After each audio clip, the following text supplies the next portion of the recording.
I've just started. I've just started that now. My apologies. Um, it wouldn't be a CrowCast without some sort of glitch, would it? Consistency is what we're after here, Fiend. Yeah. Oh, God, a bit of consistency out of a few of our blokes wouldn't be bad either. So I guess I'm just reflecting the current state of the team. About right. Yes. A bit of a disappointing one, really. Essendon in Melbourne on that hard deck are always a little bit difficult. But we had a pretty strong team, and the Bombers had a few out, and just couldn't get over the line at the end there. Well, that's I think the main difference really was the fact that Marvel is what they call a fast deck. There's always speed tells out on Marvel, and they just had a little edge on speed over us. And we'll come back. We'll obviously be talking about it, but if we look at their mids and the speed of their mids versus the speed of our mids, I think you can see the difference. Oh, yes. And we'll talk about that at length, Mac. I think that'll be a bit of a theme for tonight, unfortunately. All right, but before anything else, why don't we just get into the Macca's famous results? Why don't we? Macca. All right, let's just have a look and see what we've got going on here on the left screen. Bring that up. There we go. All right. Okay. Thursday night, wasn't it? Thursday night? Was Thursday night? Seems so long ago. And Port got absolutely belted, Macca. Absolutely smashed. Hang on. 10-8-68 to 4-12-36. A margin of 32 points, which flattered them in the end. Gee whiz. Yeah, well, we started the weekend, not the weekend, really, the round on a high with Port getting done. But really, as you said, it was more like David versus Goliath. That Port, they did compete hard for the first, say, 1.5 quarters, but they just got no scoring potential at all. They just keep breaking down when they went forward. Melbourne decided to put the foot on the pedal in the second quarter. They kicked 6-6 to 0-5, and the game was over at half time.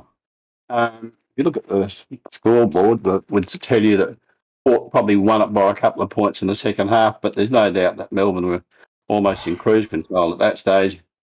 One sad thing was the thing with Wines in his heart. You don't wish that on anybody, and Wines is a champion as a player, and I think he's a champion as a fella. So sorry to see that. The good news is he seems to be okay, but obviously they're going to have to run some tests and see exactly what the cause of that was. But you're right, mate. You don't want to see that ever. No, and Port had no full forward, which is one of their imports, Dixon. They had no centre half back, which is again one of their imports earlier and there. Hang on, they had Georgiadis, Marshall. Marshall, mate. I wouldn't want him at our club. No, that's not the point though. They had forwards there. Marshall kicked 5 against us, so no excuse. Yep. They got absolutely belted, Mac. Well, Gawn and Jackson are absolutely dominant in the ruck, and there it was just one-rate possession, really. Yep, Lycett's been a bit of a disappointment for them in the last season and a bit. It really seems to have, pardon me, fallen off a cliff. So anyway, that was a good win, and Port languishing at the moment. Whoops, wrong way. Okay, then, oh my goodness. Geelong 11-14-80, beating the Lions 11-4-70 by 10 points. And the annual Brisbane travelling to GMHBA Stadium seems to be an invitation for the umpires it must be early Easter for the Cats or something, I'm not sure. But by God, do they get a ride down there? Do they ever? I'm glad you got the letters right. I would have probably said that it will be Q or something like that. But the pensioners of our alphabets over, they were just that little bit better on the night. And they did get a little bit of help from the umpires. But they really had Hawkins up forward, he got 5 goals. 2 were pushing the backs and should have been paid against him. That last one, goodness me. Yeah. And I thought the outstanding player on the ground was Isaac Smith, again, an import from another club. 29 disposals. I thought he was outstanding. For Brisbane, McStay was pretty good up forward. Lockie Neal was tagged all night, but still managed to get 30 disposals. I thought Brisbane weren't disgraced, and they'll have no doubt that, playing on a normal-sized oval with normal umpires or fair to go from the umpires, that Brisbane would beat Geelong every time. I still don't think Geelong can win a flag, and I'm not sure Brisbane can either. Oh, no, I wouldn't write Brisbane out by any stretch, would you, Nick? Yeah, I wouldn't, as long as they don't have that backup ruck they had playing. That I know he's young, but he was pretty woeful a couple of times when Brisbane were actually having nice play, and he needed to make a contest or actually even go for the ball. He just kind of stood there and went, "I don't want to do that." Yeah, but their main ruck was out though, Nicky. Yeah, he was, and that's what I'm saying. They've got a problem there with their depth in their ruck. If they've got their main ruck playing, then I think Brisbane are a bit more of a chance. But there's an issue there in that depth, which got very much exposed down at the Cattery. Yeah. Anyway, bad up to them. And then North gave Sydney a big fright before the Swans eventually got up by 11 points, 13-8, 86 to 12-3, 75. Didn't see this one, but North were in it for most of the game, Mac. Yeah, I watched this one. It was a very brave effort, I thought, by North Melbourne. They moved Zeeble from defence, where he's been doing very well, and they put him up at full forward. Yep. And he did the right thing. He kicked 5 goals and set up another couple. Must mention Jason Horne-Francis, is that right? Is that the order? Yep. Jason, I struggled with the surname, getting it right in the order. Up to 3/4 time, I just thought he was a miracle man. I mean, he just did some amazing things for a guy that's playing his first year of footy. He is going to be very, very good, and it just makes him wish he'd just had him. He's really good. But he, along with Simpkin, they did very, very well. They kept North Melbourne in it right up to the very end. And in fact, there was only a goal, and Sydney, they fought back, and they'd actually got the last 4 goals of the game. And with a bit like our game, really, in the sense that it was down to less than a goal in the last minute of the game, but then it went down forward with 5 seconds to go. Heaney got another goal, which made about 9 points, whatever it was, and made it look a little bit further. But, hats off to North Melbourne. They did get beat, but they certainly weren't disgraced. That's probably a fair summary. Makes you wonder why a certain team didn't try a bit harder to get a certain bloke to the certain club. But anyway. Yes, that could have been done. Well, you argue we got Josh Rochelle, and he's going to be a champ as well. So, maybe we didn't miss out too much. But anyway. All right, the next game was the beginning of the end for my tips on the weekend. Eagles, I don't know how this happened, 14-3-87. Beat Collingwood 10-14-74, a margin of 13 points. Eagles get their first win, and by God, you'd be dark if you're a Collingwood supporter. Well, you would be too, because, they had 61 inside 50s to 42, but they just don't have a proper forward structure. No. And on top of that, young Elliott got injured, I think it was just the beginning of the last quarter. But it's very much like a repeat of their last game, where they don't go on in the last quarter. I thought they're kind of very wasteful with the ball. They do have an absolute, utter, out-and-out champion in what's his name? The lad name? Dacos.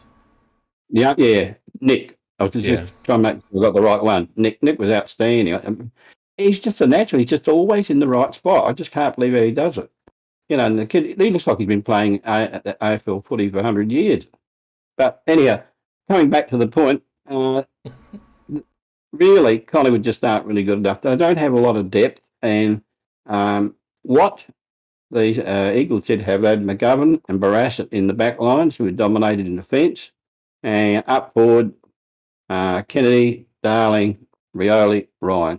They were match winners. And the rest of the boys just struggled along to help get them there. So full credit to West Coast, but poor effort by Collingwood. Correct. Another surprising one, I certainly didn't tip this, and bad kicking's bad footy. Richmond 15-9-99 defeated the Bulldogs by 38 points, 7-19-61. Similar, well, same scoring shots, but the Bulldogs just off the boil at the moment. I sometimes wonder, Bevo's one of those blokes that sometimes outsmarts himself, and I just wonder whether he's doing a bit of that at the moment. Yeah, when you have a shot for a goal and you just keep kicking point after point, it becomes very contagious, and they've been doing that for the last few weeks. Yeah. And when you've got a midfield where you've got Bont's had 33, and Dunkley's had 38, and McRae's had 34, Smith has had 36, you'd think with Midge winning the ball like that, you'd be dominating the game. But there weren't too many other dominant players for them. And they're in their back lines, they're definitely too short. And in their forward lines, apart from Norton, there's nobody that looks dangerous. So, they've got a massive midfield, and they've got some weaknesses in other areas. Admittedly, they had a couple of injuries out in the back lines, but you judge on what you play with. And on the other hand, Richmond, it looked like Richmond of old the way they moved the ball. It was moving very, very quickly. Bolton in particular was really a key figure up forward. And Lynch, I think he got 4 goals. So all in all, well done by Richmond. They played very well. Can't win a final. There's no doubt about that. But you got to start wondering about the Bulldogs. But are they going to be as good as last year? And are they going to figure in finals? Oh, well, they'll probably figure in finals, maybe. But well, their team hasn't changed. Their team hasn't changed. Few injuries. Maybe a bit of a hangover, and it's well known that, not that it's affected Melbourne this year, but playing deep into September does impact your pre-season, etc., etc. So I think they'll be right. They'll be right. But they're not playing really well at the moment, though. Oh, certainly not. No, 100%. Another. That's not the right score. What have I done here? I've missed a couple. An idiot. All right, let's revert back to the other thing then. Don't mind me.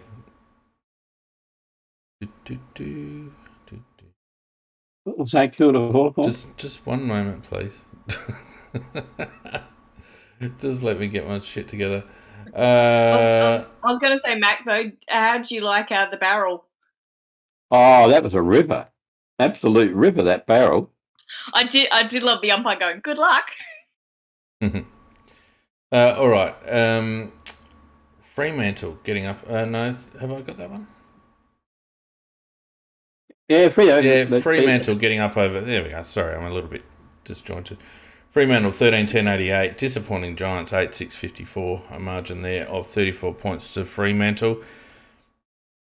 I reckon Leon Cameron should be under just as much pressure as Ken Hinkley at the moment.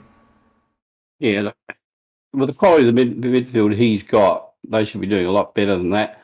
But again, they're not overly strong in either end of the ground. They've got a magnificent midfield. They've got probably too many midfielders and not enough of other players. And Freo, they're a team that are building, and I can see. I don't know whether they'll play finals or not, but I tell you what, they will definitely be knocking around the bottom of the 8 at least. They're playing good footy. Well, that's where they usually are. I wouldn't get too excited about Fremantle. They've had a few home games, and yeah. But GWS, they keep signing up players for millions at a time, and for many, many years. But you'd expect to get better results than that. Well, you do, but anyway. I reckon Cameron's dead man walking. Well, he should be. He should be. I mean, he should just hold hands with Kenny and walk off into the distance. All right, and then today, apart from our game, we had the St Kilda Saints belting Hawthorn 22-10, 142 to 10-13, 73. It looked like a close one early, and then St Kilda just ran right away with it. And they'd be very happy with that win. Yeah, they would be. Good rucks, definitely a good rucks. That's where it all started. Good midfield still. Crouch, they were very, very good. I would have loved to swap Crouches today. Brad was on very don't much. Say that, jeez.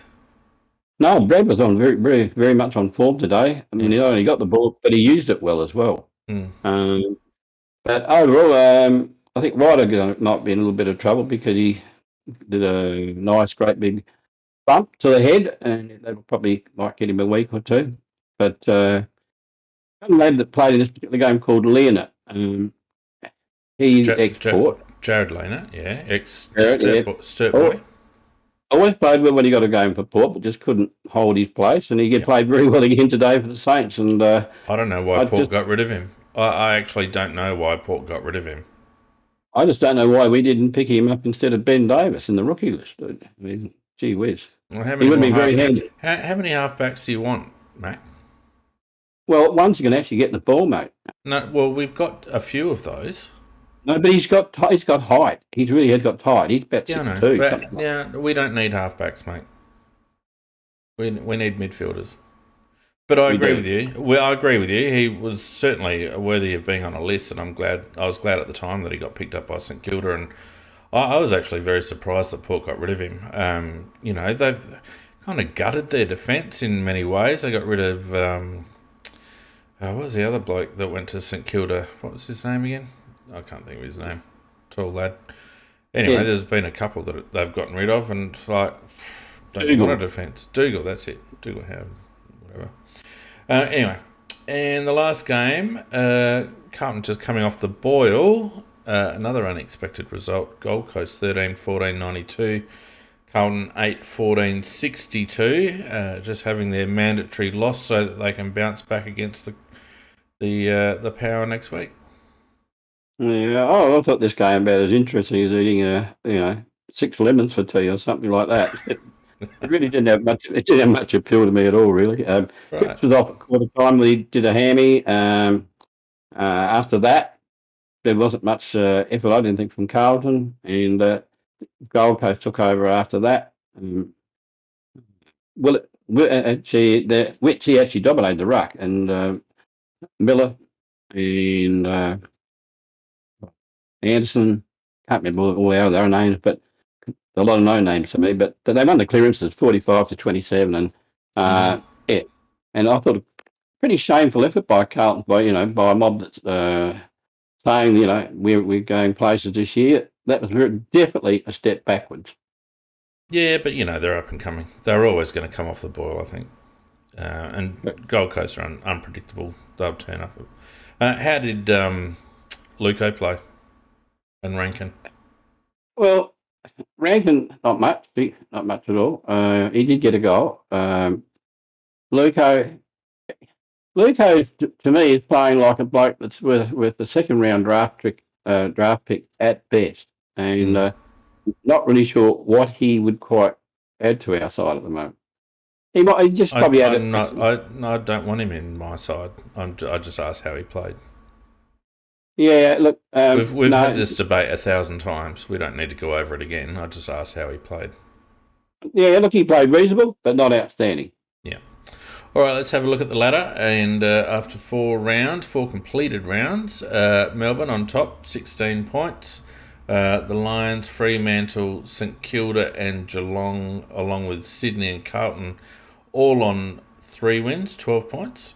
Collingwood in the 8 with 2 wins. Outside the 8 with 2 wins, Gold Coast, Richmond and Hawthorn. And then on 1 win, we've got Adelaide, GWS, Western Bulldogs, West Coast, Essendon and North in that order. And sadly, Port Adelaide yet to open their account. Which could continue maybe next week with a bit of luck. Well, I shed a tear. I shed a tear, Mac. I know. Nicky was crying in the background. Were you really crying? I don't think you were. Now, before we get into the Adelaide game, and I haven't put the scores up here, but because I didn't have the prep time, but Nikki, I wanted to talk about the fantastic game on Saturday that was won by the AFLW Crows. Third premiership in 6 years or whatever it is. Just an amazing effort and showed some real resilience under a bit of fire, particularly in the third quarter, when Melbourne certainly came back hard at them. I feared that they were going to pay for a couple of missed opportunities in the first quarter, but they held on strong. And I actually thought Daniel Ponta was a bit stiff not to get the women's Norm Smith. To be honest with you, how'd you see it? Oh, it was close, but Hatchie very much in that first half was so dominant, and she was still good. She burnt it a bit. I still thought she burnt it a bit in the second half. Anne Hatcher played very well. Well, they all like to burn it when it goes forward sometimes, which makes me go. I did also like Daniel Harford. He also nominated Sarah Allen. I mean, she was absolutely absolutely unsung. I love the way she plays.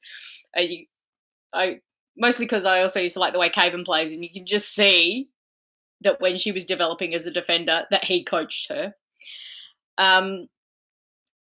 It was interesting because chatting before the game with my dad, and he just said, "Well, last year we were the team that just scored the most, and this year we're the team that defended the most." He's like, "So what are we going to be next year?" And I'm like, "Both would be good." But that's very much was the way that we played it. It was hard at the contest. I do remember seeing something from early on where they were having a little chat, and CJ, who's now taken over the midfield, talked about how she wanted our midfield to be the most uncomfortable midfield to play against. And I think that game just exemplified that totally. I mean, we just pressured them because for Melbourne, it's they want to get the ball out quick and they want to do their kick mark. And we just didn't allow them to do that. And we wear teams down. So the game opened up a little bit in the second half. That's when everybody got a little bit tired. And so I think that's where they got a little bit more of their chances. But if you look at it, they're 2 goals. One was a goal that they got was a turnover from stupidity on our part, which should never have happened. That was a gift. And then the other one was the ball should have never got down there if certain people did their job properly. Yeah, no, it was a great effort. I just felt that their pressure and their tackling was relentless. Our defence stood up really well. I felt like Clark adjusted the team accordingly after Melbourne made their push. And, you always want to be in front at 3/4 time in a grand final. And we were able to steady. And when Danielle turned her opponent inside out and ran in for that goal, you knew it was done. And that's all we needed just to break the shackles. Just a fantastic win. There's lots of, as I said, we don't cover the AFLW much because there's lots of good podcasts around that do a fantastic job, and I don't want to do it an injustice. But I just thought we needed to mention it tonight because they've done the club proud, they've done themselves proud, and you can't ask for more than 3 flags in 6 years, can you? No, excellent, absolutely excellent. And when there's been, I was just going to say, there's only been 5 grand finals and we've played in 4 of them. Yep. And won 3. So that is outstanding. Just on the best player, I thought that Ponta was the best forward. Sarah Allen, she was the best backman, and I thought Hatchard was the best mid, and generally the mids always get it. So yeah, I thought I was quite happy with it. Yeah. Sarah Allen's ability in the air is elite. She's outstanding, actually. Yeah, and she's completely underrated because it was quite interesting. They named the All-Australian team. They didn't name her at fullback. She is the best fullback in the She is an out-and-out champion. You ask any of the players, you ask any of the coaches, and they will name her every single time that she's one player. If they could steal from Adelaide, a lot of people actually nominate Allen as the player they would like to take from Adelaide. Yeah. And she's very, very calming on the defence, isn't she? Yeah. Yes, she's brilliant. And Vardy Magic's mentioned Biddle. The two of them working together, and it was interesting because a lot of the talk beforehand was, how Taylor's going to do so well, and I'm just like, but we've got her kryptonite. She cannot beat Randall, but we can also play Biddle on her, and she can't move Biddle. Yeah. She can push other players around. She can't move Biddle. Yeah, Chelsea played really well too. Oh yeah, that mark. Oh. Classic, absolute classic Chelsea. Just one thing I will say, if anybody hasn't watched it, listen to Clarkie's speech at the end. It's brilliant. Yep, he certainly fitted into that structure really well. They get around him, the girls, and I'll tell you what, Beck Goddard is a much better coach than commentator because her commentary, whilst insightful, puts you to sleep. It was a grand bloody final, Beck, and you may as well have been talking about what you were having for breakfast. There was no excitement in her voice at all. But she obviously started the dynasty, so we can't be too critical. But geez, Beck, come on, fire up a bit. No, you're right. I mean, she was just an absolute waste of space, actually. Oh, she's not a waste of space because she talks. No, she's not. She gives good insights into the girls and all the rest of it, and she's smart, but she just needs to add a little bit of something to her voice just to fire us up a little bit. It was a grand final, for God's sake. I know. You didn't need calm little comments as if I know this and I know that. Get into the game. Anyway, look, it was fantastic. We won't spend too much time on it because, as I said, there are other podcasts around that will do it far more service than I will. But that team and that squad have done the Crows proud for another year. I'll just ask quickly, obviously speculation around Erin. First of all, as good as she is, she looked just about done to me. Yeah, that's the feeling I get, that this was her. And the way she reacted on the final siren, and I was watching her when it happened, and I just thought, I think the conversation's coming, and it will be, my body is past it. She can't kick far enough anymore. She's still a brilliant player in that mind and everything else, and she still takes a really good opposition player on her. But the chance to actually leave the game at the top like that does not come around very often, and she's very experienced in sport. The thing that I noted, kind of the thing that I noted about her, apart from slowing down a little bit and all the rest of it, was she is really protective of that knee. Like she falls straight-legged, she doesn't put any weight on it. It's clearly cooked. I would love to see her be a one-club player.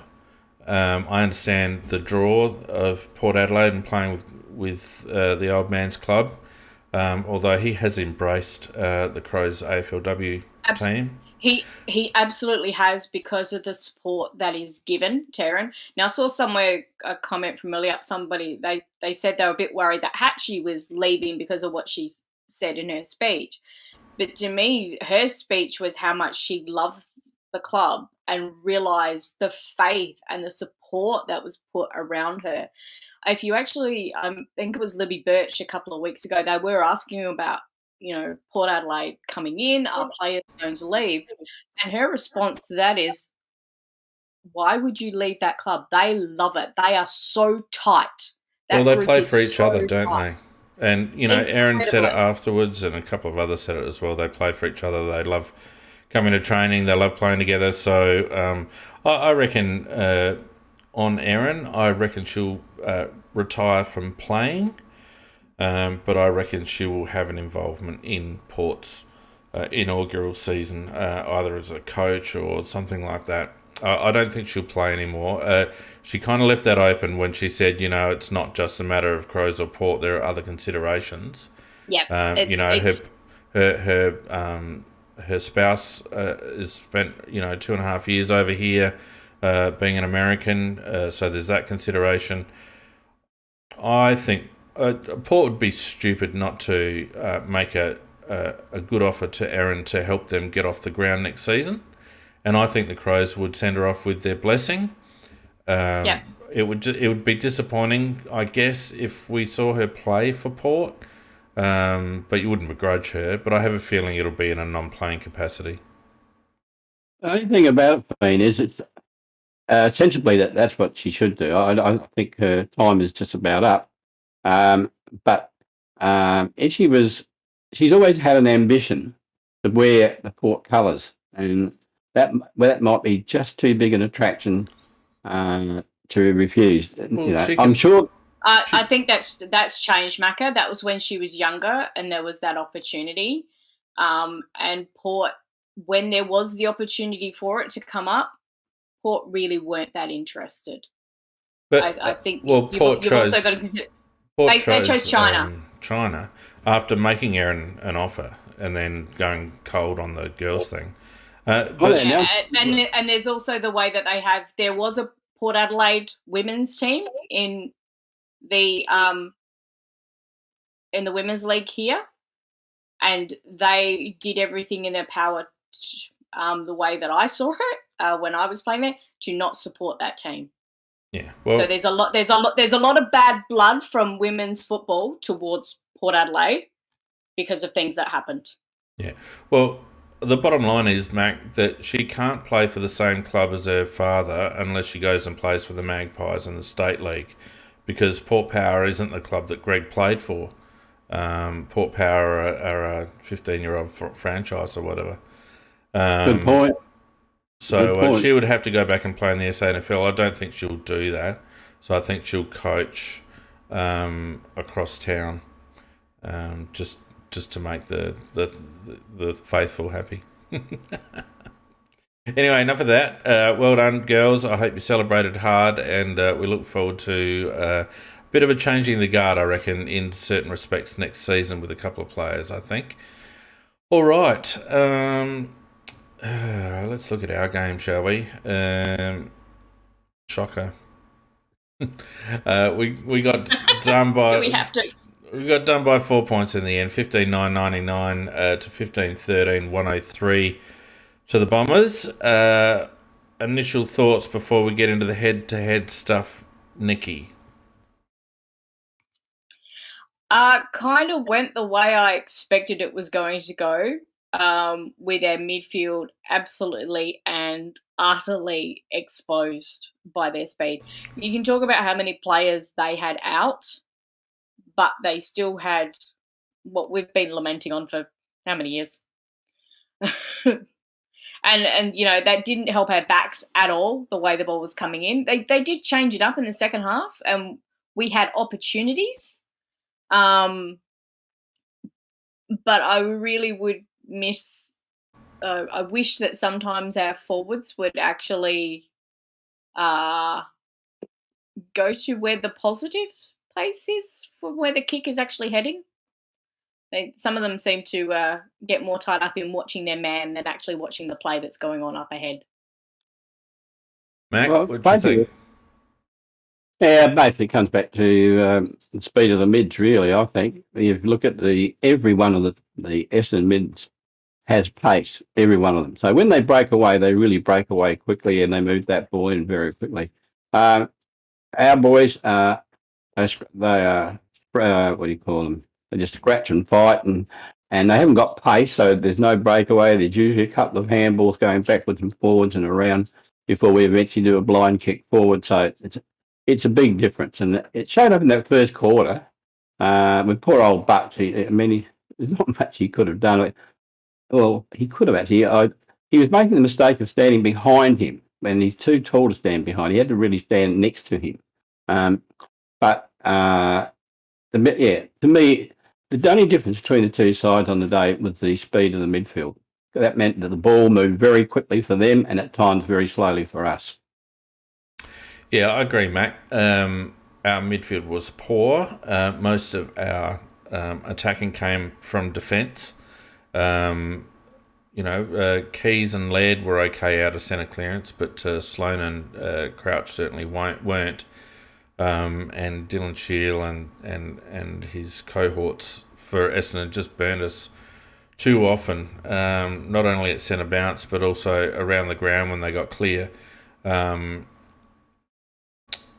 If Matthew Nix thinks that we've got a stacked midfield, then I don't know what chamomile tea flavour he's drinking, but I want some of it. I know what it's stacked with. Well, yeah, I guess he didn't clarify what it was stacked with, did he? But the implication was that it was difficult to break into. We had Sam Berry picking up another 26 or 27 touches in the twos to go along with his 31 the week before.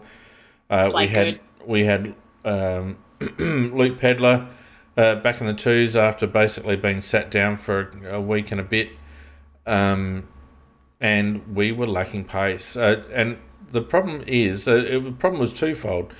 When our mids had the ball, apart from Benny Keys, they struggled to get separation. And when Essendon midfield had the ball, they gained separation very easily and were able to get it to the outside very easily. We just don't have that. Apart from Benny Keys, we just don't have that in our midfield. I know that Sloan played a little bit of time up forward with not great effect, but you only have to look at Harry Schoenberg, who last week led centre bounce attendances. This week he had, I think, 4th, maybe 12, I think. And the usual suspects had the majority of the CBAs, Sloan, Crouch, and Keys.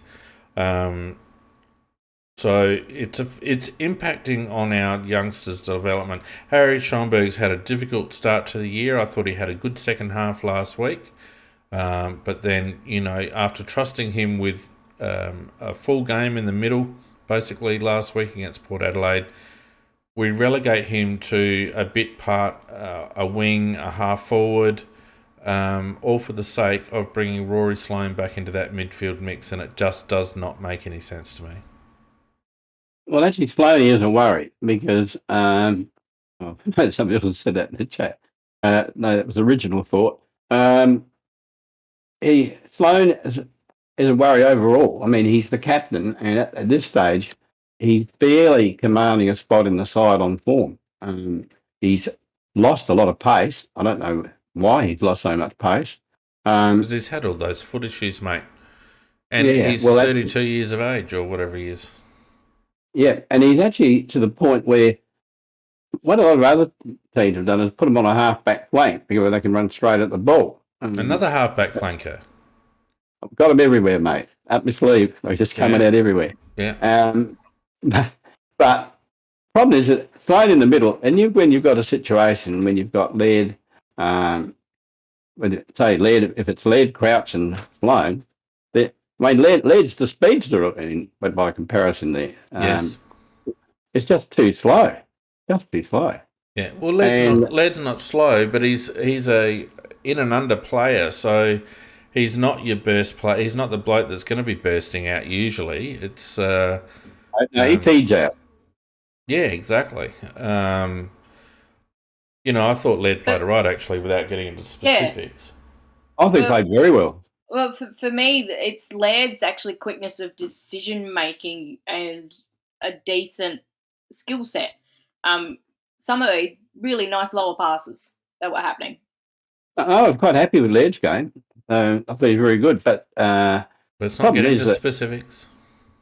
No, but I'm just going to add is the fact that Rory Sloane, as you said, occupied quite a few centre bounce attendances, and I don't remember him getting too many clearances. He does, but we just need that. When you have a look at Essendon's mids, they bring in a young lad called, well, he's not that young, maybe he's been around 2 or 3 years, but haven't had an opportunity, Martin. And the guy is quick, and he just burst away. And they've got a couple of others that just burst away, and we've got nobody that can burst away. Yeah. Rochelle could if he played in the mids, but then you wouldn't have him up forward. So, and I think eventually he'll probably do a bit of both. But no, we just somehow have to draft a quick mid or lure a quick mid to Adelaide. Well, Luke Pedlar isn't slow, and the thing about Luke Pedlar is that he's got a good first 5 steps. Macca, he can get that separation. He's not a speedster, but he's good enough to be able to break away from congestion. Obviously, he needs more fitness in him, but why they're playing him up forward, I have no idea. I won't go through all stats just now, but I will mention one stat, and that's that Crouch and Sloane, who attended the majority of centre bounce attendances in a 30-goal game, had 1 centre clearance between them. Just one. That's not many. That was Sloane, wasn't it? That was Sloane. Matty Crouch did not have 1 centre clearance. Now Matt Crouch is our coalface player, our distributor, our first. You wouldn't play Matt on the defensive side, although I think he was at times, because Dylan Shield certainly showed him a clean pair of heels at times, but not 1 centre clearance. You're just not going to win a game if you allow that much service from your opposition midfield. And they had, what did they have, like 60-odd inside 50s? How are you supposed to... and a lot of that was just because our midfield either couldn't win the ball in the middle or couldn't transition on the break. And then when you couple that with a guy who a couple of years ago was knocking on the door of All-Australian selection and now looks like a Div 4 Amateur League ruckman, what hope you got? Because Riley O'Brien was terrible, in my opinion. Terrible. He got absolutely destroyed. Oh, that was painful to watch. I was like, can we actually fly Strawn over? Because he might get there in time. It probably is time to give Strawn a go, because O'Brien just cannot ruck against any ruckman that's got tall arms or can jump. He needs somebody who's built like him. He just wants to jostle, and he's okay, but he just gets carved up by it. And if you have a look at the stats and add the hit-outs, it was very much I think nearly twice in their favour. So we did very, very poorly in that area. And, it's hard enough when you've got a slow midfield, but when you've got a ruckman can't get it to them as well, it's not good. Yeah, well, just... Kieran Strawn on the weekend had 18 disposals, kicked a goal, 12 kicks, 6 handballs, 8 marks, 22 hitouts. Had a ranking of 104, which I think was 3rd or 4th. Sam Berry, 26 disposals, kicked 1 goal, 1. Riley Thilthorpe, 19 disposals, kicked 3 goals, 2. Had 16 kicks and 3 handballs, if you don't mind, 9 marks. Only 7 hitouts. Had a good game. Jackson Haitley, 35 touches, kicked a goal. There are players there that need to be elevated, and the longer we persist with this one pace, stodgy midfield, and the longer we persist, Macca, with playing blokes out of position and expecting them to deliver, the longer this rebuild's going to take. Because I've been banging on about it for years and years and years. Why pick a bloke to play midfield and then play him in a back pocket because he's not good enough? Or play him up forward because you haven't got room to put him in the midfield, or he's too young, or whatever. Like these blokes that come in, like Samberry, all last year we wasted 20 games playing him in a forward pocket. We've wasted games with Luke Pedlar playing him in a forward pocket. We've got Chase Jones down back in a back pocket when he's been drafted as a midfielder. He should be. I'm at the point now where there is absolutely no point in my mind. We're wasting games with Chase Jones, for example. We've got Miller in the twos. We've got Will Hamill in the twos. Even to that extent, we've got Ben Davis in the twos. Andrew McPherson. These blokes, they were picked to play in that role. They were drafted. They were recruited to play in that role. And Chase Jones doesn't offer anything that those blokes don't offer in their selected position. And I think it's about time. It's the same with lads like Ned McHenry. Like, Ned, he tries his guts out and all the rest of it, but he was selected to be a certain type of player, a midfield player, or a small forward. Now, he's not a small forward's arsehole, or else he would have kicked that goal at the death. And he's not a midfielder. He shouldn't be in the team. He should not be in the team, in my opinion. And that's partly because he's not playing well, but partly because he's not playing in the position that he was selected in. And we spend all this time trying to make do with blokes that have failed in the position that they've been selected for, and then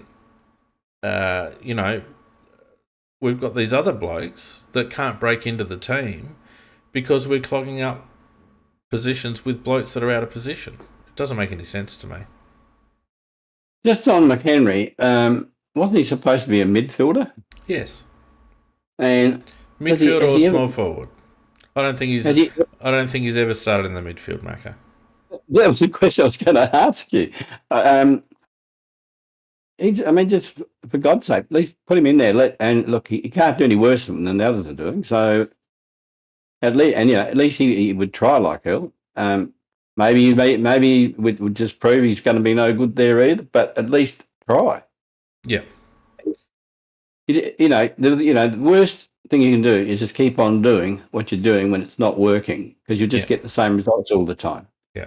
And look, it was a 4-point loss. And Alice, your contribution is really welcome, but you're about 6 months too late, and you just don't belong in this chat if you're just going to troll. So just trolling. Thanks for your input. Go back and have a look at Port's record when it comes to hypocrisy. And yeah, bye Alice.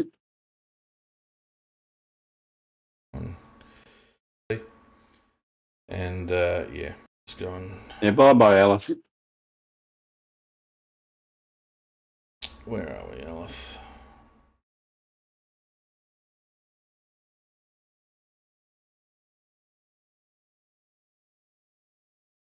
Find it in a minute. Anyway, so look, let's get into some head-to-head stats, because we've probably got a fair bit more to talk about on this one.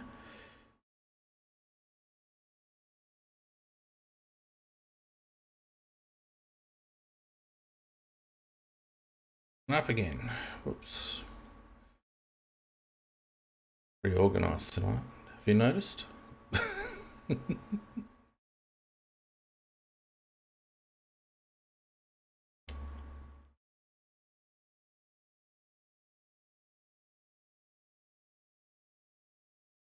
You there, Nick? Right. You want to sing a song? Yeah, no, yeah. Sorry. All right, here we go. Okay, and you'll notice something interesting in the stats in a minute, and I won't point it out. I'll see if people pick it up. Disposals even, 365 to 373 our way. Kicks fairly even, 221, 211. Handballs, 144, 162. Inside 50, 65 to 53 in Essendon's favour. Disposal efficiency was Essendon went very high, 76%. Disposal efficiency is a good number. Our efficiency inside 50 was good, 54.7%. Frees were even. Hitouts, Essendon dominated 44 to 25. Didn't translate to clearances particularly, 39 to 40. overall, 16-15 in centre and 23-25 in stoppage. Contested possession, 136 Essendon, 157 Adelaide.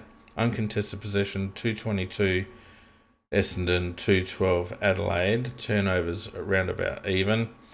Marks 100 to 81. Marks inside 50, 14 to 7. Contested marks 12 to 8. And then tackles were even. Tackles inside 50, Essendon 8 to 3. And the rest of it's rubbish pretty much. So what would you say that suggests, guys? Well, on the stats that you mentioned there, I think they had it more in their forward line than we did. Well, we got destroyed aerially. Oh, yeah. Well, we Absolutely. did. We did. I thought that it's just that we didn't have that many not many people up forward that were good enough to get goals when the ball came down there. Yeah. But Mac, when the ball's coming in stupidly, Yep. then you're not going to give blokes from my memory, every time the ball got kicked to a forward's advantage, the forward took it. Right? Well, that's true. Ball got put to Texas' advantage a couple of times. He took the grabs. Ball went to him's advantage a couple of times, and he took the grabs. But more often than not, the ball wasn't kicked to our forward's advantage, or it was just scrambled in there.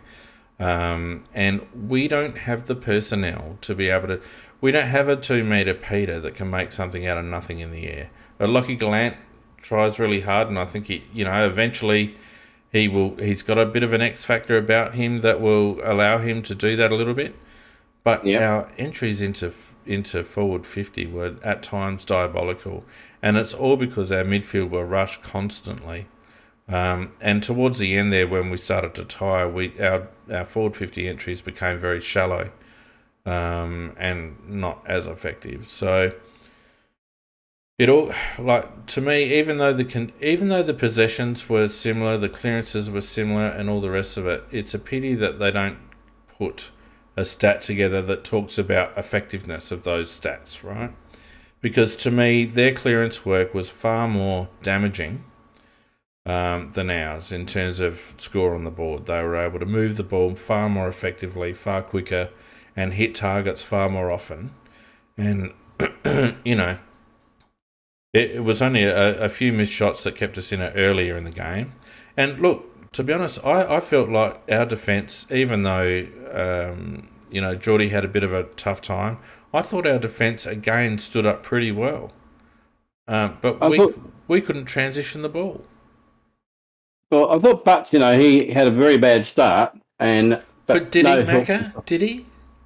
Well, in the way the ball was being delivered, probably not. But, it looks bad. Sorry to interrupt you, mate. You go and watch the first quarter and those marks that Peter Wright took, and you have a look what Billy Frampton was doing.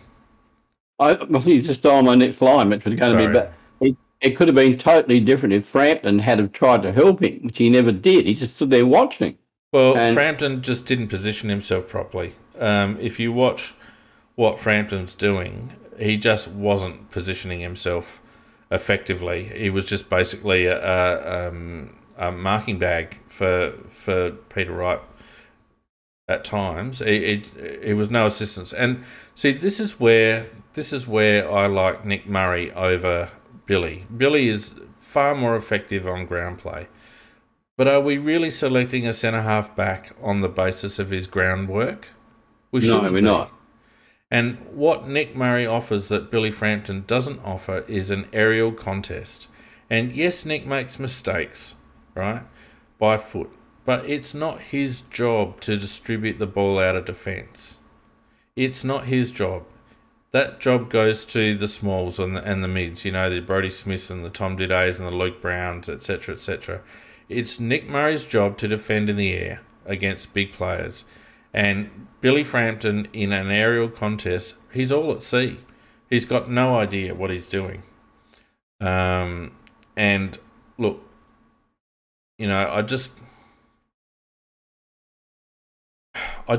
I'm not a fan of Billy. I'm just not a fan of Billy Frampton. It's just one of those situations where I think Nick Murray got burnt for a couple of errors that he made in round 2 by foot. But he's far more value aerially than Billy Frampton is, in my opinion. Much more of a desperate player. I know they're saying he's not playing well in the twos, but at the time when he got dropped... they've been winning pretty comfortably in the twos. Yes, well, that's exactly right.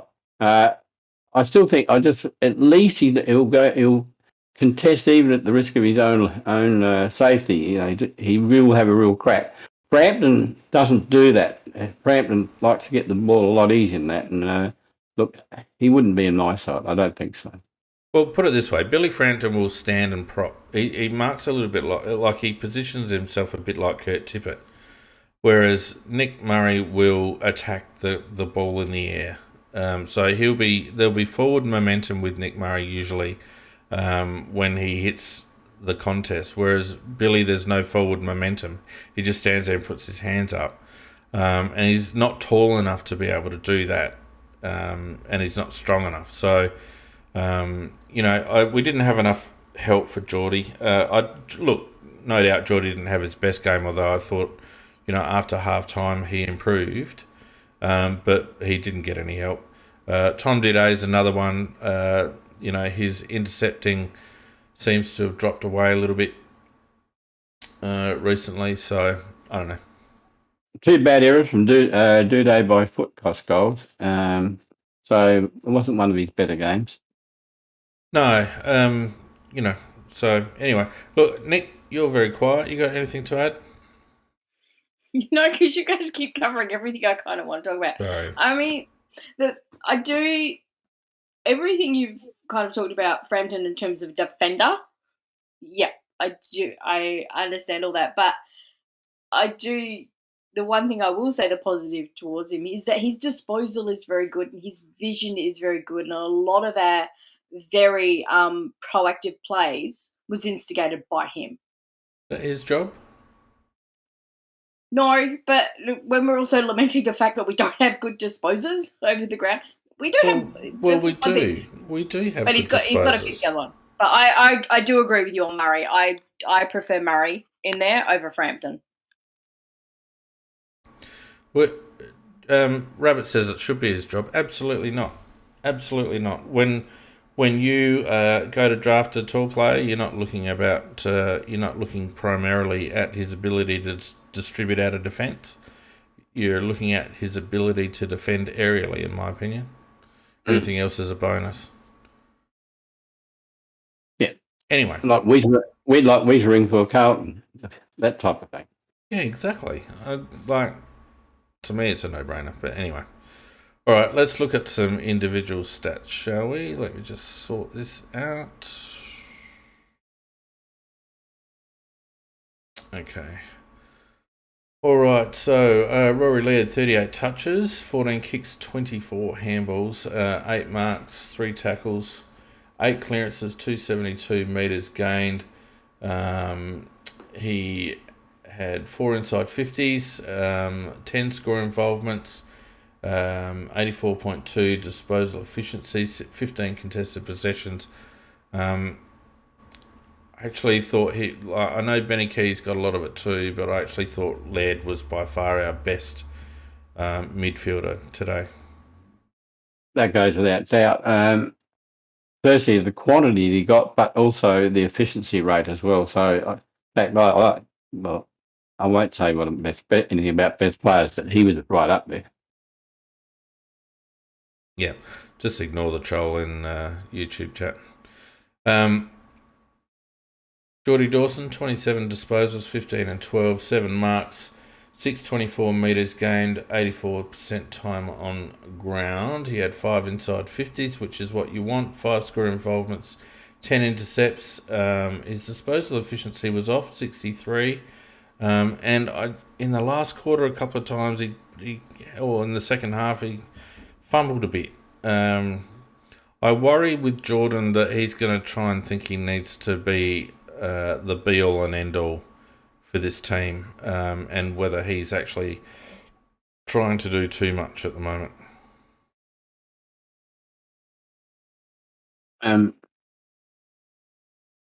Sorry, actually, I missed who you were talking about. Jordan Dawson.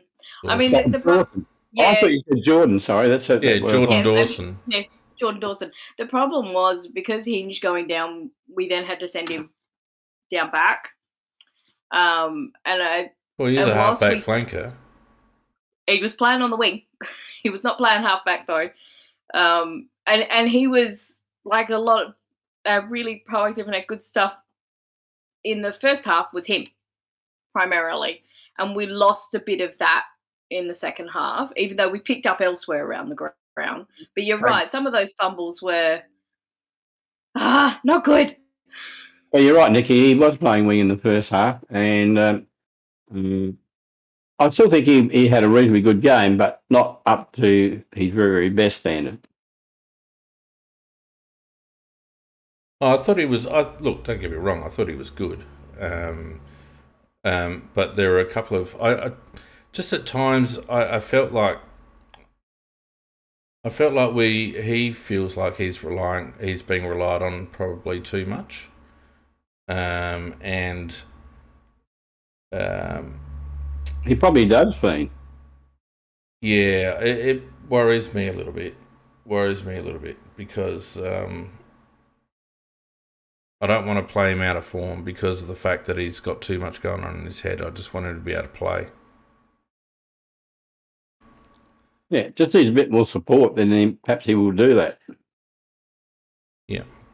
Sorry, I'm just trying to ban these dickheads. Pity you can't get rid of IPs. Yeah, I can't do that. Anyway, all right. What else we got? Benny Keys had another good game from Benny. Never gives up. 27 touches, 19 kicks, 8 handballs, 12 tackles, 5 clearances, 523 metres gained, 5 inside 50s, 4 score involvements, disposal efficiency. Very much down on last week. He was up around 83 last week. He was down under 60 this week, which hurt him badly, particularly at the death. 11 contested possessions. He is not the cleanest player, but if you've got no one laying a block or a tackle or whatever and giving you any sort of assistance whatsoever, it's hard for you to nail every kick, in my opinion. Yeah, and would have been nice perhaps if someone else had the ball kicking inside 50 in that very last thing. Yeah, but who else was presenting, Mac? That's the thing. Yeah, no, and that's a very good point, Fiend. And we're not really criticising for it. I just wished there'd been someone else because poor old Ben, he'd been running around. I mean, he gave it 100%. He was bloody cooked by the time he got there. that was basically my point. Yeah. Whereas some of the others who hadn't done so much might have been able to direct it a little bit better. But no, I don't blame him for our loss. No, in fact, he was a great contribution to get us to that stage where we had a chance. Yeah. Matty Crouch, 26 touches, 9 kicks, 17 handballs, 3 marks, 5 clearances or stoppage, 204 metres gained. Only again spent 64% time on ground, and yet I think was our second or third highest centre bounce attendee. So what are we doing? Are we allowing him to attend the bounce and then taking him off? No. He can attend the bounce and then he stands there and watches while Shield just runs forward. Scoot from the chat there. He's getting a bit willing, Scoot. Move on from Crouch. I only just started talking about him, mate, and I'll talk about him as much as I like. 2 inside 50s, 9 score involvements, which is good when it's 77%, 12 contested possessions. There was one play that summed up having Crouch and Sloane in the same midfield rotation. Now, I think it was in the second quarter when Crouch got the ball at half-back and stopped and propped and looked around and then gave it to Sloane, sort of wide on the wing, who stopped and propped and looked around and then kicked it down the line, and by that stage we'd turn it over. I remember that, yeah. Crouchy, I actually thought Jake Kelly was playing for us again because Crouch was doing exactly what Jake used to do. Stop, look around, ignore 20 options, and then take the safe option 45 degrees behind him. In fairness to Crouch, I didn't think he had a rotten game in his own right. But, no, got a lot of it. But once you put the mix together of our midfielders, it just doesn't work. That's the problem. And that's not necessarily Crouch's fault, in the sense that it's Sloan's fault either. It's the selectors for putting them together in that mixture. Yeah.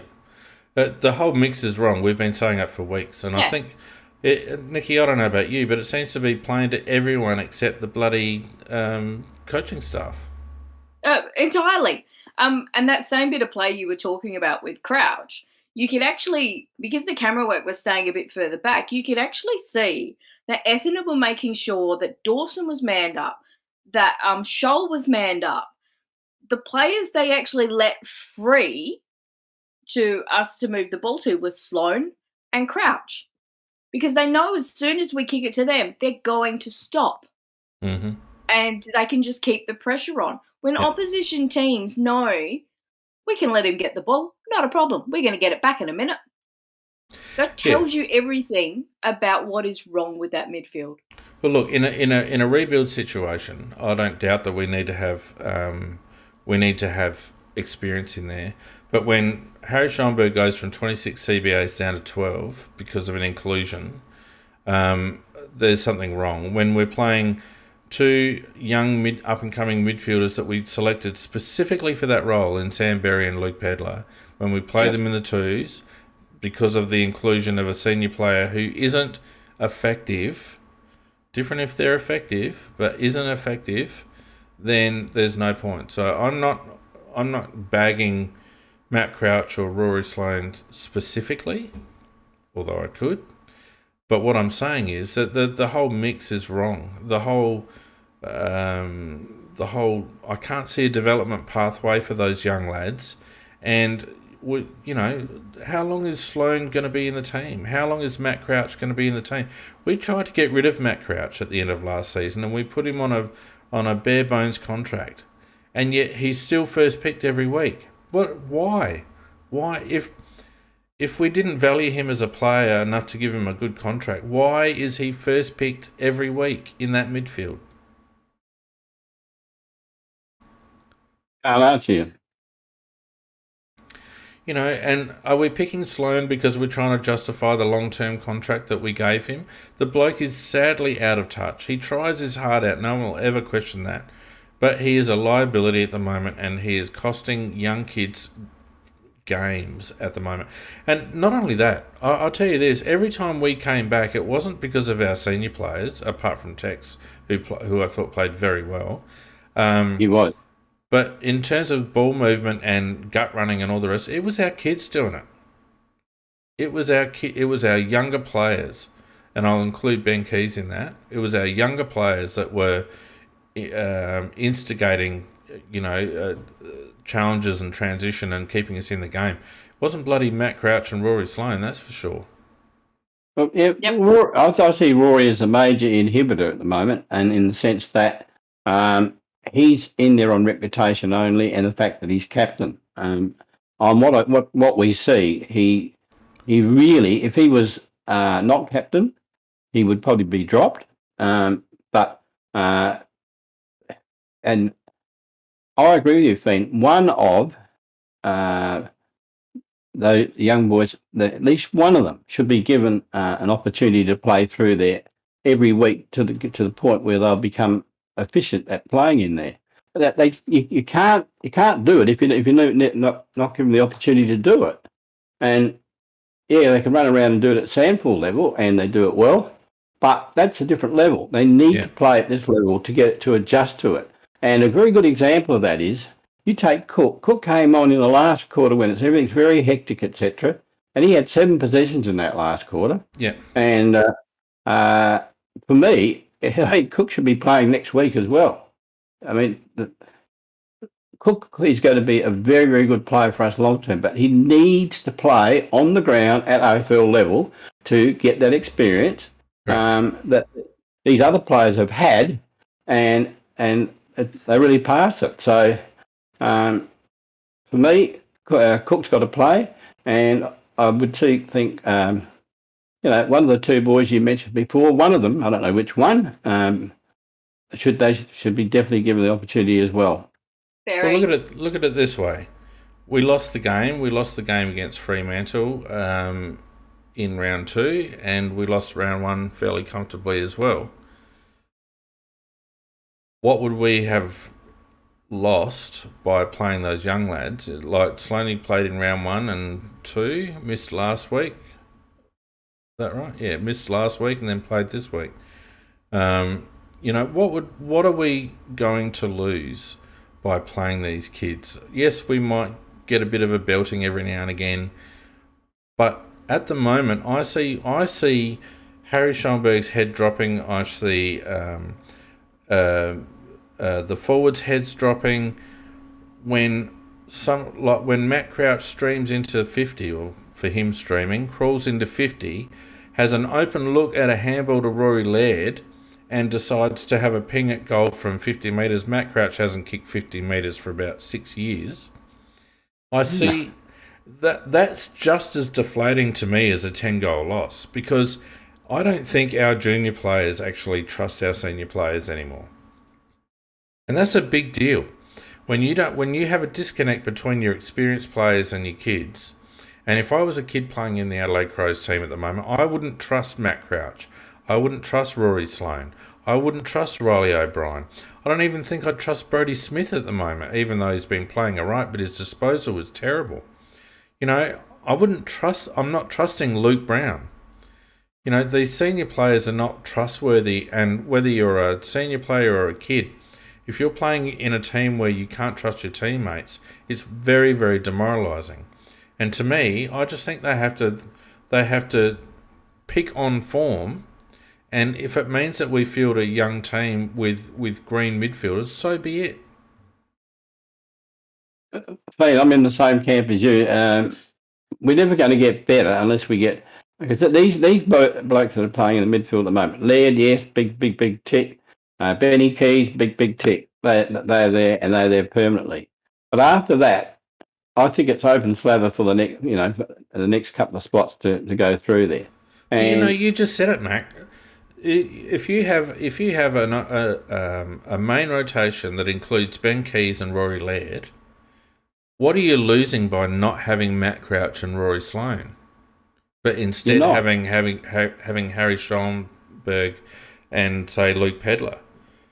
What are you losing by rotating Laird and Berry? In that coalface role, what are you losing by rotating Harry and Josh Rochelle as that sort of outside connector player? You're not losing anything by having that. We're actually losing both on the field and also in terms of development by having Sloane and Matt Crouch in that midfield rotation. It's almost comical now. It's almost laughable. Look, sadly, I think what we really need at the moment, we've only got one injury on our list, and that's Seedsman, and there's no doubt he would come straight back in the side if he was well. So which really means that all of our experienced players are available. So we're a bit unlucky in that respect. But that really means that the coach then has to have the courage to only pick experienced players if they're playing so well that they force you to pick them. I mean, Sloane doesn't force anybody to pick him. No. Crouch is not forcing anybody to pick him. And then I could go through several others. So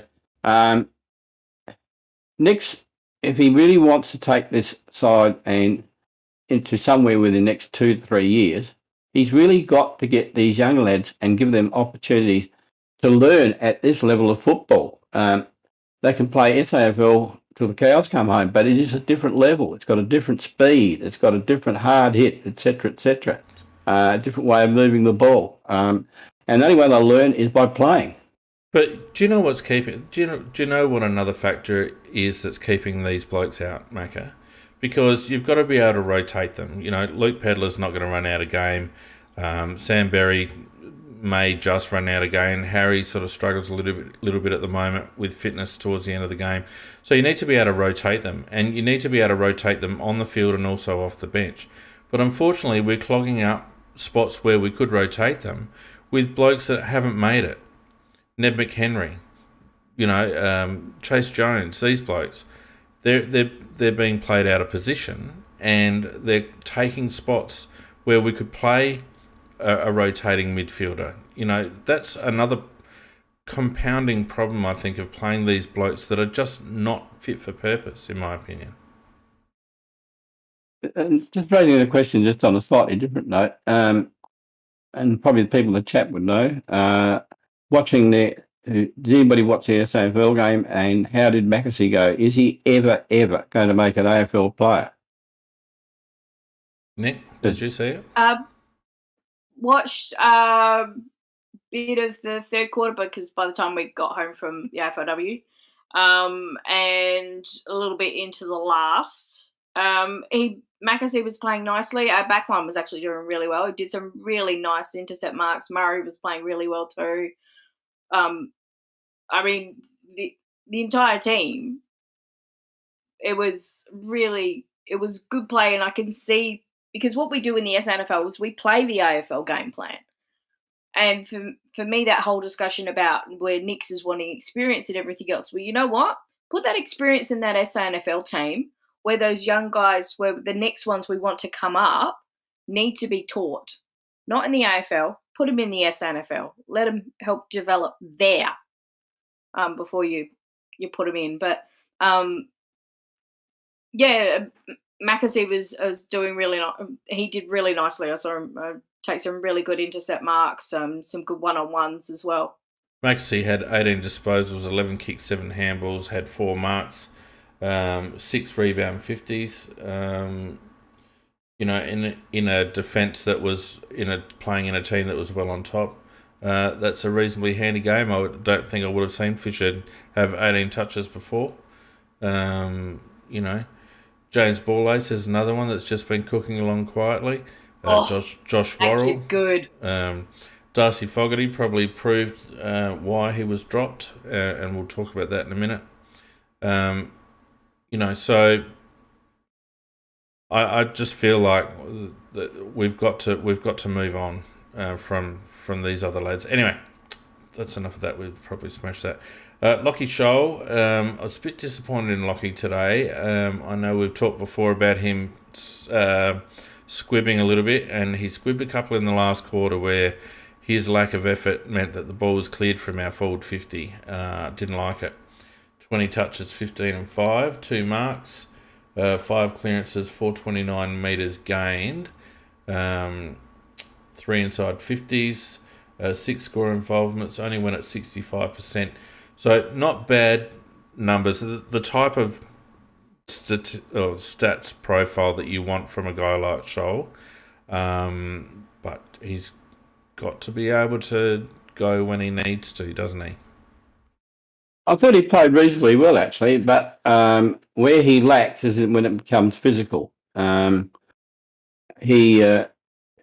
thought he was pretty good at making the position, and actually he did kick a goal after getting quite a nasty bump. Yep. I thought he was going to lay down and cry after it, but overall, though, I thought that he's very, very promising. He just has to harden up his body a bit and harden up his approach a little bit, and he could be a good player. Yeah. I know he kicked a nice goal, and that there was a contest in the forward pocket towards the end that he took some very short steps to. That was critical. Josh Rochelle should get Rising Star this week. 19 touches, 13 and 6, 9 marks, 288 metres gained. Already spending 88% time on ground, if you don't mind.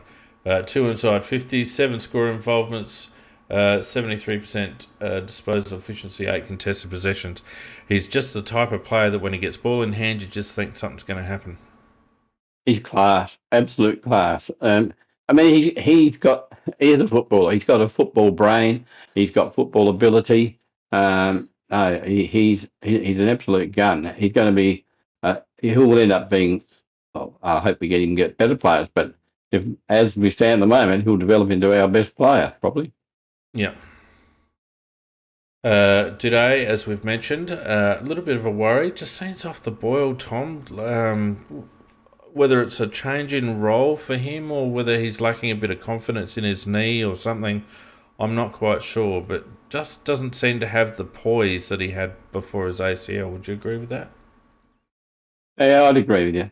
I wasn't totally happy with his game at all. Yeah, I mean, you pick him every week, I think, because you pick him every week. But he's not doing the support. These girls said no support. No, he's the one who's supposed to be supporting. That's his role. The intercept role. And he kind of hasn't been doing it. He's letting his player dictate to him. He's still, every so often we get a glimpse of it, but he's not as consistent with it as he has been in previous years.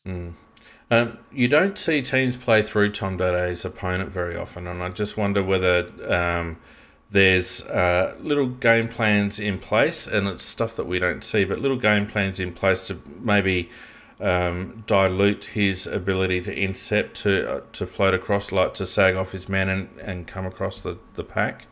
Because you don't see his man being the avenue very often, but you don't see Tom involved as a consequence very often either, if that makes sense. I think Vardy Magic kind of know, but he's overcommitting. And he's got to if his player's drawing him out, he's got to go with him.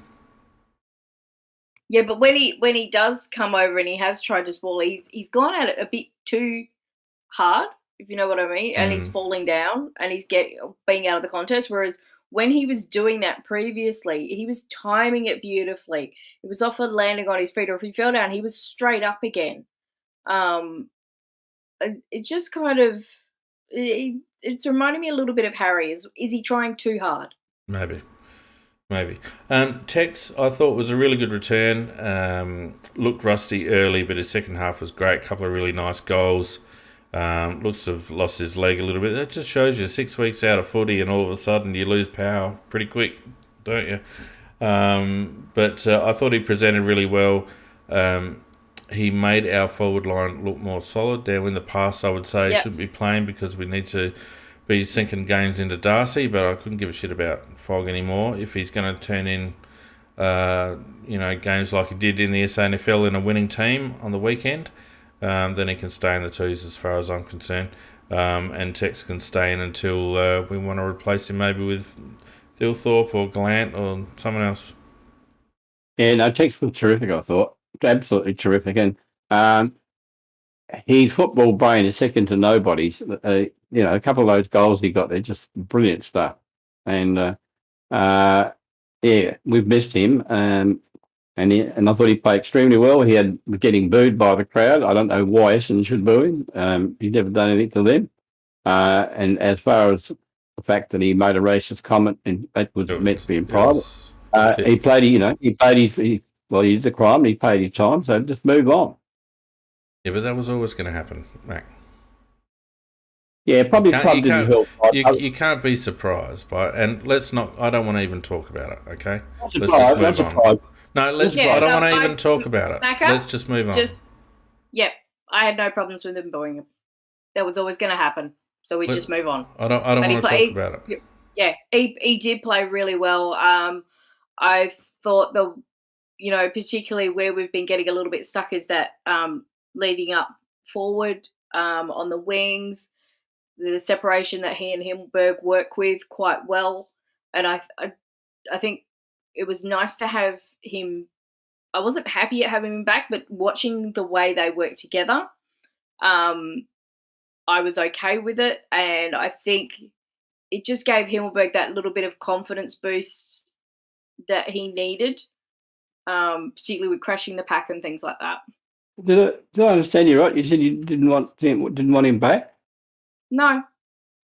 I would much rather he's been 6 weeks out, and I didn't think he should have come straight into the AFL.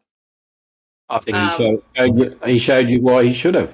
Yeah, I know, but Nick's made a judgment call without seeing that. It's easy in hindsight, Macca, but it was probably a toss-up how he was going to come up. Yeah, and I was just, for me, it just seemed to be a bit odd. But as I said, Macca, the way he played was very good, and I think it actually really did help our forward line, and I think it particularly helped Himmelberg. I think it helped the whole forward line. Yep.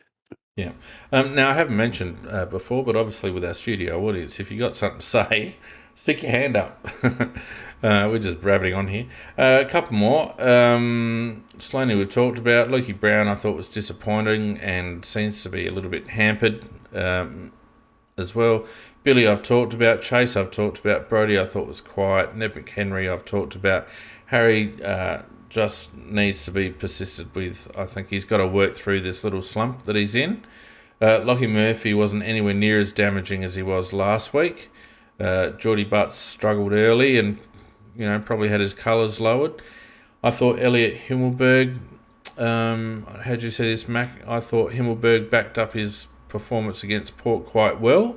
Continue to hit contests, and hopefully I'm not getting on the bandwagon again with Elliot. I'm still off because as soon as I get on, he'll stop playing. But wasn't disappointed with Elliot's game. Played better at full forward. In the ruck, I was disappointed. If you have a look, I don't think he put his hand on the ball once in the ruck. So that's when he was relieving. So that was a little bit disappointing. Got to do better than that. But I thought his work in the forward line was pretty good. That he tried all the time and got a couple of nice ones, and others that he contested that helped other players. So I thought he still needs to get to more contests. I think needs to get to more contests. Yeah, I would have to agree with that. Look, he has to do more, but last week was a breakthrough game. It didn't quite carry on this week, so but it wasn't shocking, and I just hope that he can repeat it last week's game next week. Yeah. Mitch Hinge I thought was good until he got injured. It seems like a hip, I think. Did they mention anything in dispatches after the game? I switched over to the Grand Prix. There was, but I haven't had a look at it yet. No, Dead said hammy. Stop dead. Hammy, was it? Yeah, sure? Hammy. Oh, Somebody says cork hip, but on the wherever I read it, they said he had a hamstring. So perhaps he had a hamstring on his hip. Hamstring. Anyway, I'm looking it up. But he did stop. He did stop dead though. Yeah, but he didn't stop dead like a pulled muscle. Anyway, doesn't matter. Nicky will tell us in a minute. Jimmy Rowe had a bit of a hip. Yeah. Yep, corked hip, which was causing him discomfort and impacting his ability to perform. Be assessed in the coming days. Yeah. Jimmy Rowe had a bits a game. I thought some of the stuff that he did with ball in hand was very good, but he's got a bit of the Eddie Betts about him, Jimmy Rowe. He spends the ball before he's got it, and it proved quite costly a couple of times with some turnovers because he didn't straight line the ball and make sure of his possession before he decided to do something with it. There were a couple like that, but overall I thought he did some reasonably good stuff as well. Certainly good enough to hold his place in the side. Yeah, I guess. He's not a long-term player, Matt.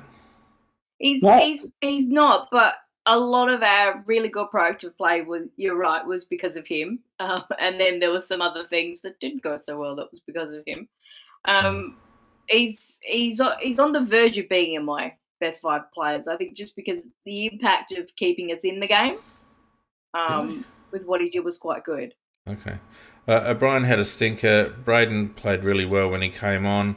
Lockie Gallant, he's a young forward, kicked a very good pressure goal.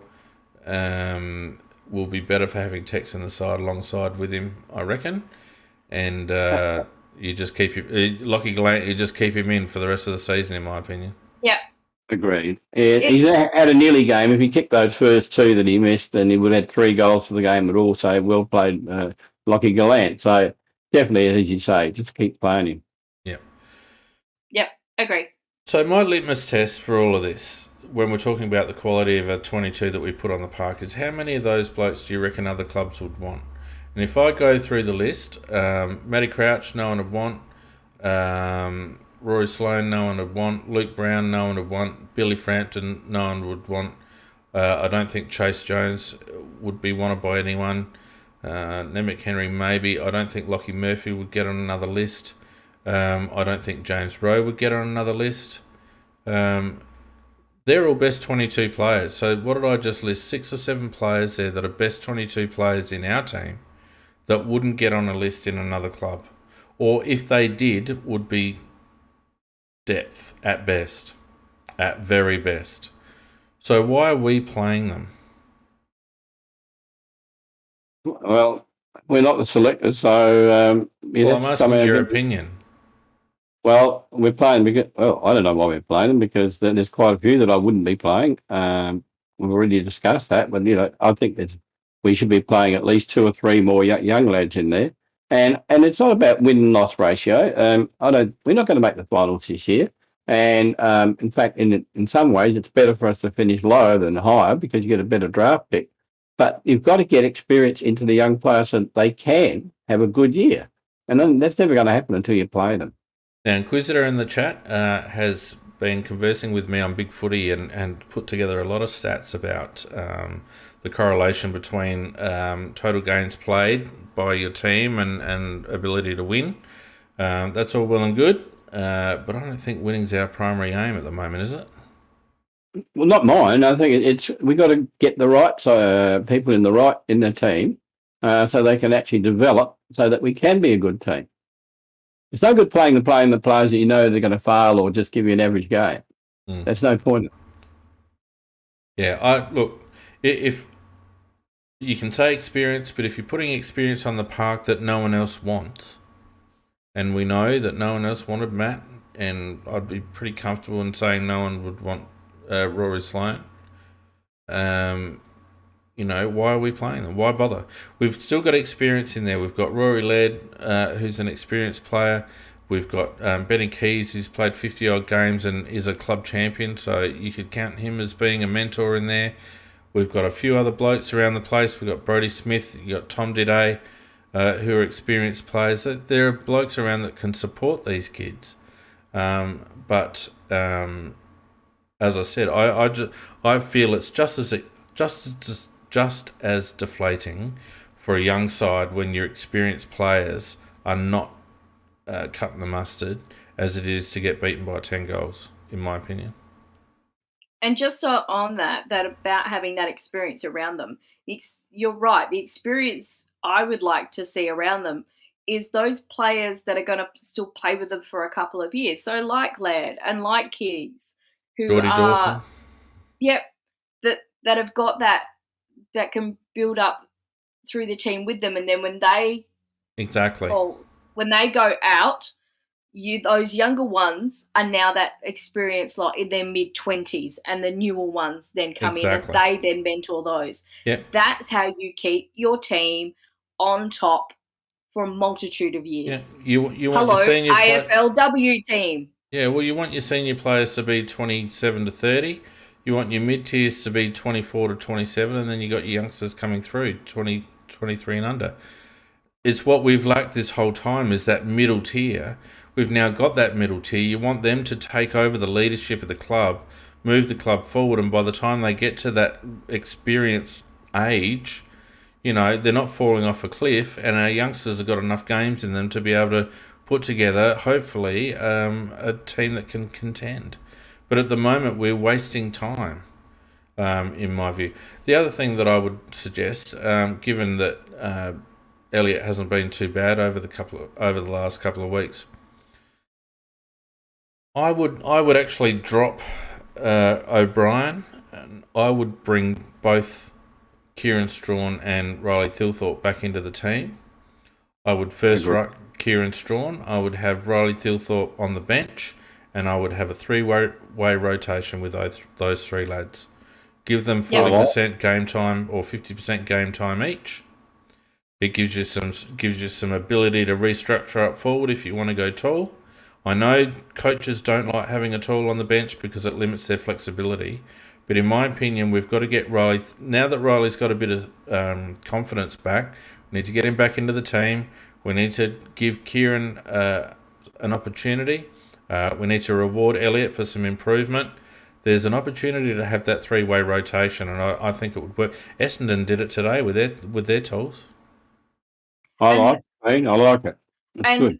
those three tools as rucks are three very different rucks as well, which makes it very hard to match up. Oh my God, we've now got this one who can do, a different way of rucking or whatever. So it all depends on what's the opposition team are doing as to who you counter against them as well, or to make them chase you. And the other good thing with Gilthorpe and with Himmelberg is they're both very good at the ground.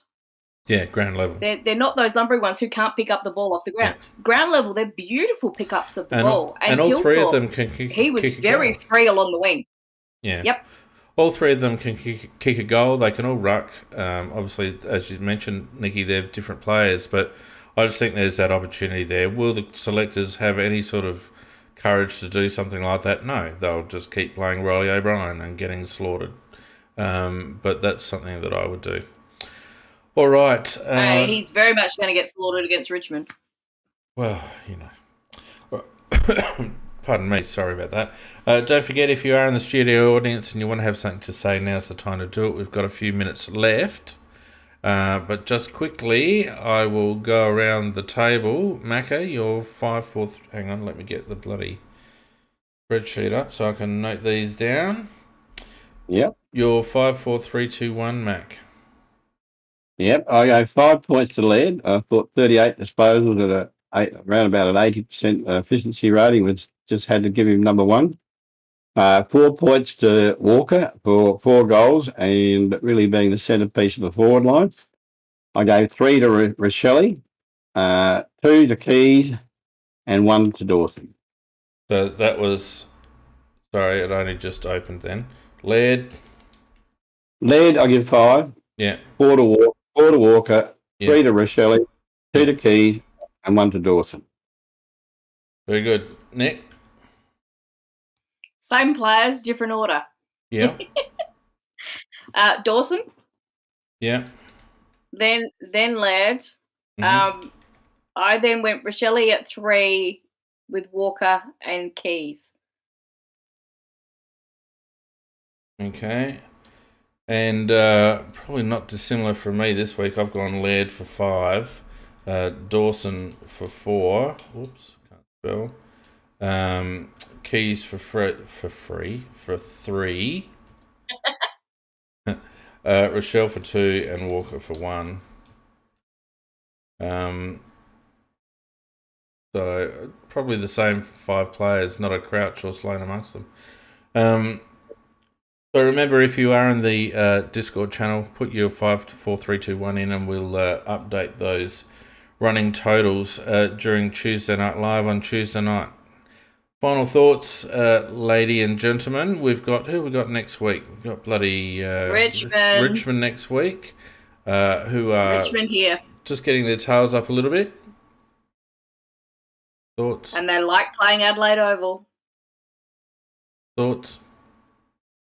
Yeah, I'd be disappointed. Well, maybe just on the way the Richmond went actually against the Dogs. They probably will be a lot harder to beat than they would have been perhaps 2 weeks ago. Because I thought they played extremely well against the Dogs. We could possibly win it, but we'd have to do a lot better in the centre.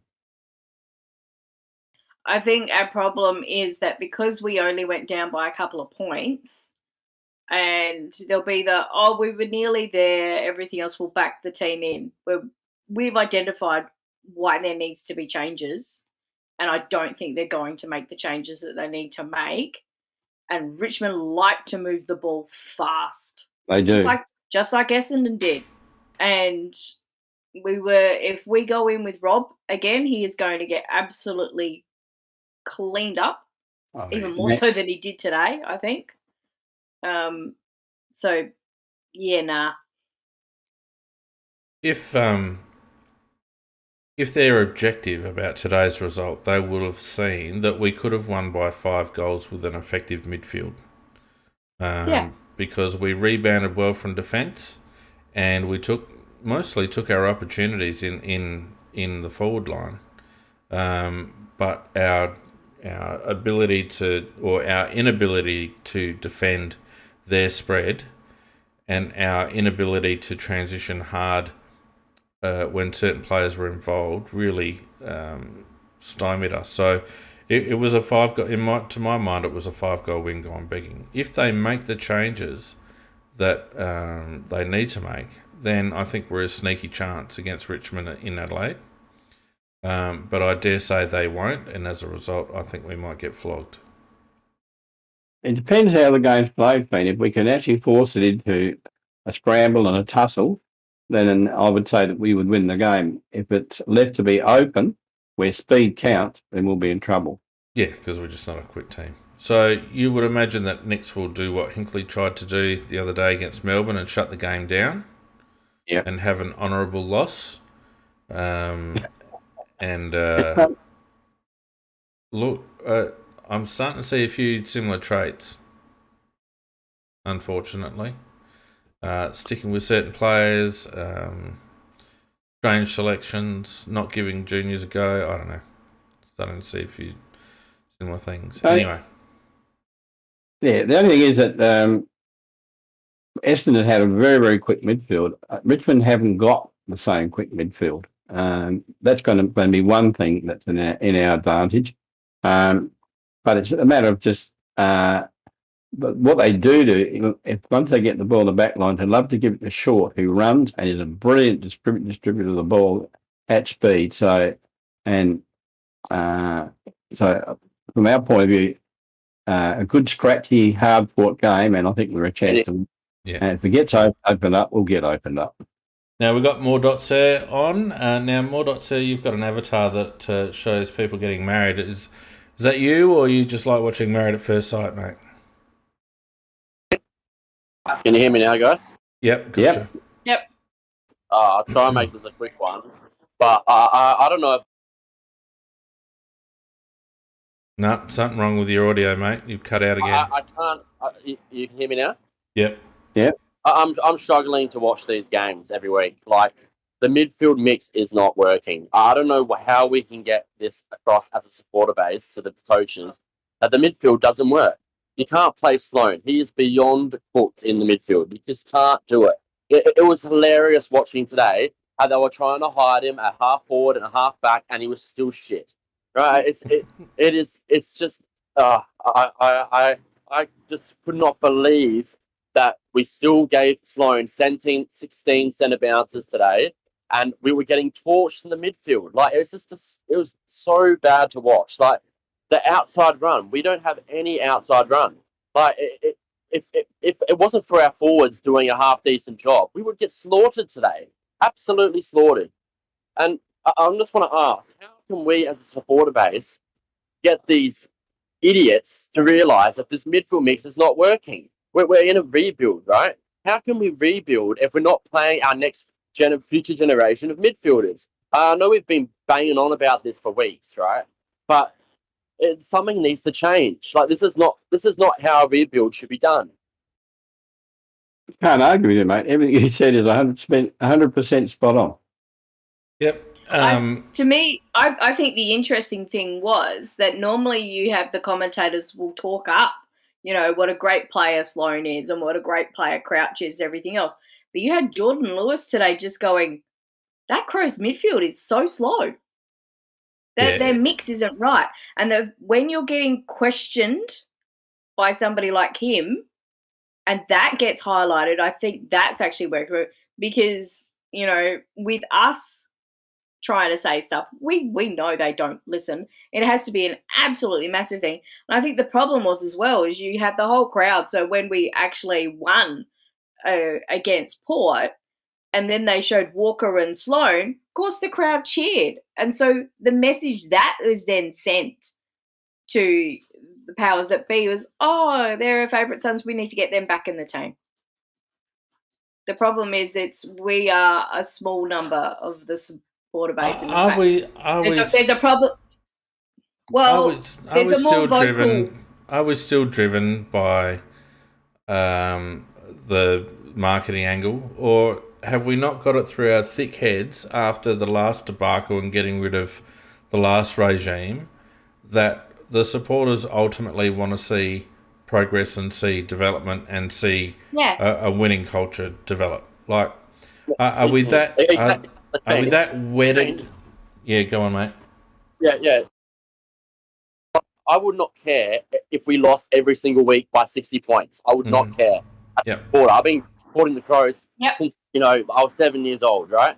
I just want to see the next generation of midfielders getting games, right? If I was Sam Berry or Luke Pedler, I will be requesting a trade at the end of the season, right? Because this has been happening for like a good 10 years, not just this year. This has been happening for 10 years where we don't give younger players games when they deserve it, right? And we're playing these older players that are not in form. You need to reward form, okay? Especially during a rebuild. I just don't get it. The coaches give me a headache, honestly. Well, you haven't given us a headache, mate, because you've made a heck of a lot of sense. So thanks for coming on. Yeah. I'll send you a Panadol Rapid and. I'll just back you up on that. I think the three of us lived through the Robert Shaw years, and we still turned up every week to watch. We knew we were likely to get absolutely poleaxed, but that's where you actually got McLeod, Rashudo. Those are the guys that actually debuted during that time period and played. And another reason. Another thing I noticed today, right, is that the reason why we played David McKay every single game is because he's probably the only player that had run and carry. Like, before I was thinking he's not that good of a run and carry player, but he is the only one that could run with the ball. Like, we don't have barely any players that can run and carry the ball. It's true though. Like I don't even feel like watching next week because I know the same thing's going to happen. We're going to get absolutely torched on the outside again. It's going to happen. It happens every single week. I don't know how to solve that problem. We don't have the players or whatnot, but it's so disgusting to watch 3 or 4 opposition players running towards goal every single week, and we're not even close to making a tackle on them. Very true, mate. And you're right about the tackles. The ability of Essendon to get through tackles at pace was quite noticeable. Mate, I'll chuck you back to the crowd before you have an aneurysm, but always appreciate your input, mate. So thank you very much. Thanks. All right. Well, that pretty much summed up what everyone thought anyway. Now, Nikki, do you happen to be watching YouTube right now, the stream on YouTube? Hi. Well, go back and watch this because I'm about to transition to Nikki's cock-wombling numbnut of the week. Oh, and it didn't bloody work. Hang on. Oh, that's terrible. Let me do it this way. I got to do it because I've spent ages. Why isn't it? There we go. Oh, you'll get some music next week. All right, Nick, let's finish off with a bit of good humour, shall we? Cock-wombling numbnut of the week. Well, I've got 2. I think an absolute standout had to be a particular umpire in the Geelong-Brisbane game, who sometimes as supporters we lament that umpires don't know about anatomy. Well, this one doesn't know about physics, because I quite enjoyed the fact that it couldn't be a push in the back because you were both running forward, but he was standing his ground. Yeah, that was a ridiculous explanation, that was. It's called, I got it wrong and I have to justify it somehow. Yeah, he didn't get it wrong. He got it right in terms of what he wanted to do. I'll give it to Hawkins. But the other one I thought which gave me was a bit amusing. It was the Melbourne Cheer Squad banner for the AFLW game. Now, when you see stuff on the banner, the words where they go across, you read from the left to the right, correct? Yes. And then you read the next row. Yeah. Well, if you did that on the Melbourne banner, then you read, "The has time come." Right. Because they had a nice big picture of the cup with Daisy in it and some random backs of female players that seemed to have Melbourne Guernseys on. But then they had the time on the left-hand side and has come on the right. And it was just like, that's not quite how you do a banner. They may have had somebody from Port Adelaide teaching them grammar. Nick? Yeah. You're gonna have to improve. You got anything else for us? Well, I didn't watch a lot of other football because everything else happened. If anybody else has the other one, but I think the one on Friday night, that umpire, that explanation just takes the cake. I think I spent more time making your transition today than you spent thinking about this. So publicly, I'm just going to put you on notice that Macca and I expect more, don't we, Mac?